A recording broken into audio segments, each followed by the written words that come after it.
শিবাশিস, গতকালই মানবাধিকার কমিশনে দুই প্রতিনিধি দল তারা এসে পৌঁছেছেন। আজ সকালে বন্দে ভারত এক্সপ্রেসে করে তারা মালদার উদ্দেশ্যে রওনা দিয়েছেন। তাদের কি কর্মসূচি, কোথায় কোথায় যাবেন তারা? দেখো, এখন পর্যন্ত যেমনটা জানা যাচ্ছে তাতে মানবাধিকার কমিশনে, জাতীয় মানবাধিকার কমিশনের যে সদস্যরা আজ বন্দে ভারত এক্সপ্রেসে করে মালদার উদ্দেশ্যে রওনা দিয়েছেন, তারা একটু পরেই মালদা এসে পৌঁছবেন। ফাস্ট ফুড তো ফাস্ট লাইফের একটা পার্ট, সো প্রবলেম তো হবেই, বাট আমার সলিউশন তারা। 5 দশক ধরে গ্যাস অম্বল ও পেটের সমস্যার একমাত্র সমাধান গ্যাস নল। এবং আমি যেখানে দাঁড়িয়ে রয়েছি, এখানে একটি বেসরকারি হোটেলে এসে তারা প্রথমে উঠবেন। সেখানে তারা কিছু প্রশাসনিক বিষয় নিজেদের মধ্যে আলোচনা সেরে তারপর তারা এখান থেকে চলে যাবেন বৈষ্ণবনগরে, অর্থাৎ যে ক্যাম্পের কথা বলা হচ্ছে, যে ক্যাম্পে গত 7 দিন ধরে সকলের নজর। মুর্শিদাবাদের যারা ঘর ছাড়া তারা মালদার বৈষ্ণবনগরের পার্লালপুর হাই স্কুলের যে শিবিরে গত কয়েকদিন ধরে রয়েছেন, সেই ঘর ছাড়াদের সঙ্গে দেখা করতে যাবেন তারা। কিন্তু গতকাল থেকেই কিন্তু আমরা জানি, গতকাল থেকে স্থানীয় প্রশাসন তাদের পক্ষ থেকে একটা উদ্যোগ নেওয়া হয়েছে এই ঘর ছাড়াদের ঘরে ফেরানোর ক্ষেত্রে। যেমনটা প্রশাসন সূত্রে আমরা জেনেছি, 85 জনকে তারা মালদার এই শিবির থেকে তারা বাড়ি ফেরাতে পেরেছেন বা শিবির থেকে তারা বের করতে পেরেছেন। বাকি যারা রয়েছেন সেই সদস্যদের সঙ্গে এই মানবাধিকার কমিশনের সদস্যরা আজকে দেখা করতে পারবেন এবং মহিলা কমিশনের যারা আছেন তাদেরও এবং রাজ্যপালেরও সেই শিবিরে যাওয়ার কথা। অর্থাৎ এই যে রাজ্যপাল, মানবাধিকার কমিশন, মহিলা কমিশন, এরা কিন্তু প্রত্যেকেই বৈষ্ণবনগরের পার্লালপুর হাই স্কুলের এই ত্রাণ শিবিরে যাওয়ার কথা রয়েছে, যেখানে পরিবারগুলি রয়েছে যারা মুর্শিদাবাদ থেকে হিংসার কারণে বা অশান্তির কারণে তারা ঘর ছেড়ে নদী পার করে মালদার বৈষ্ণবনগরের এপারে এসেছেন, পার্লালপুর হাই স্কুলে রয়েছেন।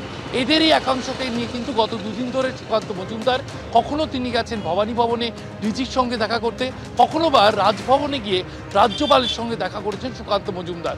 ফলে এই যে পার্লালপুর হাই স্কুল যারা মালদাতে রয়েছেন, দুটি অংশের ঘর ছাড়া যারা মুর্শিদাবাদ থেকে বেরিয়ে এসেছেন, একদিকে কিছু লোক মালদায় এসেছেন, কিছু লোক একেবারে ঝাড়খণ্ডে চলে গিয়েছেন, পাকুড়, সাহেবগঞ্জ এই 2 জেলায় আত্মীয়ের বাড়িতে তারা রয়েছেন, কেউ বা মন্দিরে ঠাঁই নিয়েছেন। সেই মালদহে থাকা মুর্শিদাবাদের যে ঘর ছাড়ারা, তাদের কথা সরাসরি তাদের মুখ থেকে শোনার জন্যই কিন্তু রাজ্যপাল, মানবাধিকার কমিশনের সদস্যরা বা জাতীয় মহিলা কমিশনের সদস্যরা তারা কিন্তু আজকে মালদায় আসছেন। তারা বৈষ্ণবনগর গিয়ে সরাসরি যারা ঘর ছাড়া তাদের অসুবিধার কথা তাদের থেকে শুনতে চাইছেন। শিবাশিস, তুমি আমাদের সঙ্গে থাকো। অন্যদিকে জাতীয় মহিলা কমিশনের 3 প্রতিনিধি দল এবং সেই সঙ্গে 4 জনের লিগ্যাল টিমও রয়েছে, তারা আজ মালদার উদ্দেশ্যে রওনা দিয়েছেন কলকাতা থেকে গাড়ি করে। ঐশী মুখোপাধ্যায় এই নিয়ে বিস্তারিত জানাবেন। ঐশী। দেখো সুকর্ণা, মুর্শিদাবাদ কাণ্ডে স্বতঃপ্রণোদিতভাবে তদন্ত করার সিদ্ধান্ত নিয়েছে জাতীয় মহিলা কমিশন।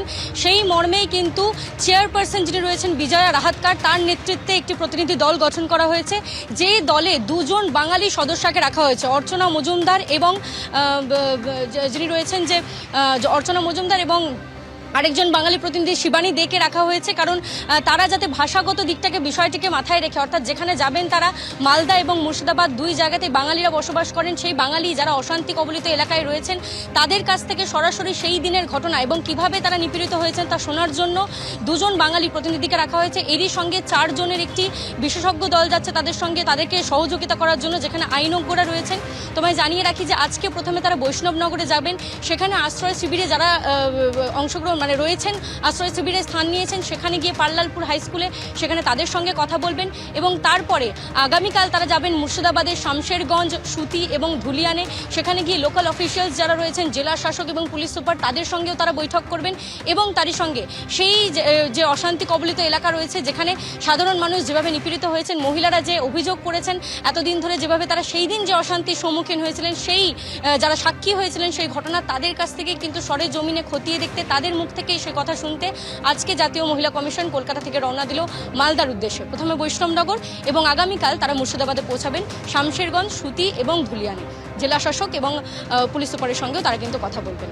ধন্যবাদ ঐশী। শিবাশিস এবং সন্দীপ, তোমাদেরও ধন্যবাদ।